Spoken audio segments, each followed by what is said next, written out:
নমস্কার, ওয়েলকাম আমার channel রুমাস little কিচেনে। আজকে রেসিপি কুমড়ো পাতা ডাল পাতুরি। উপকরণ: ছোলার ডাল, আদা, কুমড়ো পাতা, নারকেল, কাঁচা লঙ্কা, নুন, চিনি, হলুদ।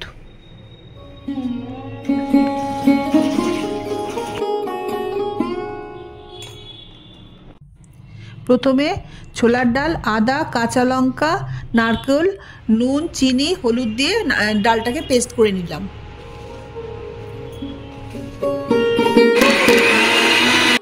তারপরে ডাল বাটার মধ্যে কাশ্মীরি লঙ্কা গুঁড়ো আর সর্ষের তেল দিয়ে ভালো করে মাখিয়ে নিলাম।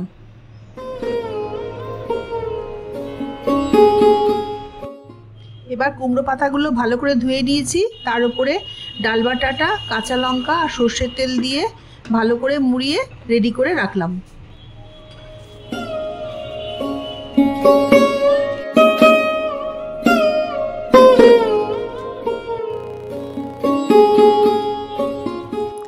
এবার সর্ষের তেল দিলাম, দিয়ে পাতুরিগুলো দিয়ে দিলাম ভাজার জন্য, দিয়ে ঢাকা দিয়ে দিলাম।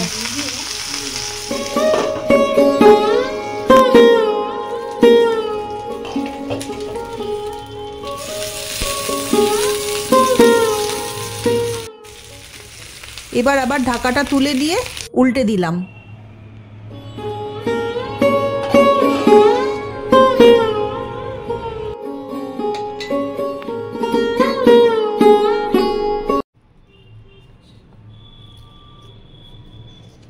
এবার পাতুরিগুলো সব ভেজে নিয়ে সব নামিয়ে নিলাম। নিয়ে একটা পাতুরি খুলে সেটা দেখিয়ে দিলাম আপনাদের। দেখুন কেমন লাগছে, খেতে খুব টেস্টি হয়েছে। আপনারাও করবেন, আমাকে কমেন্টে জানাবেন।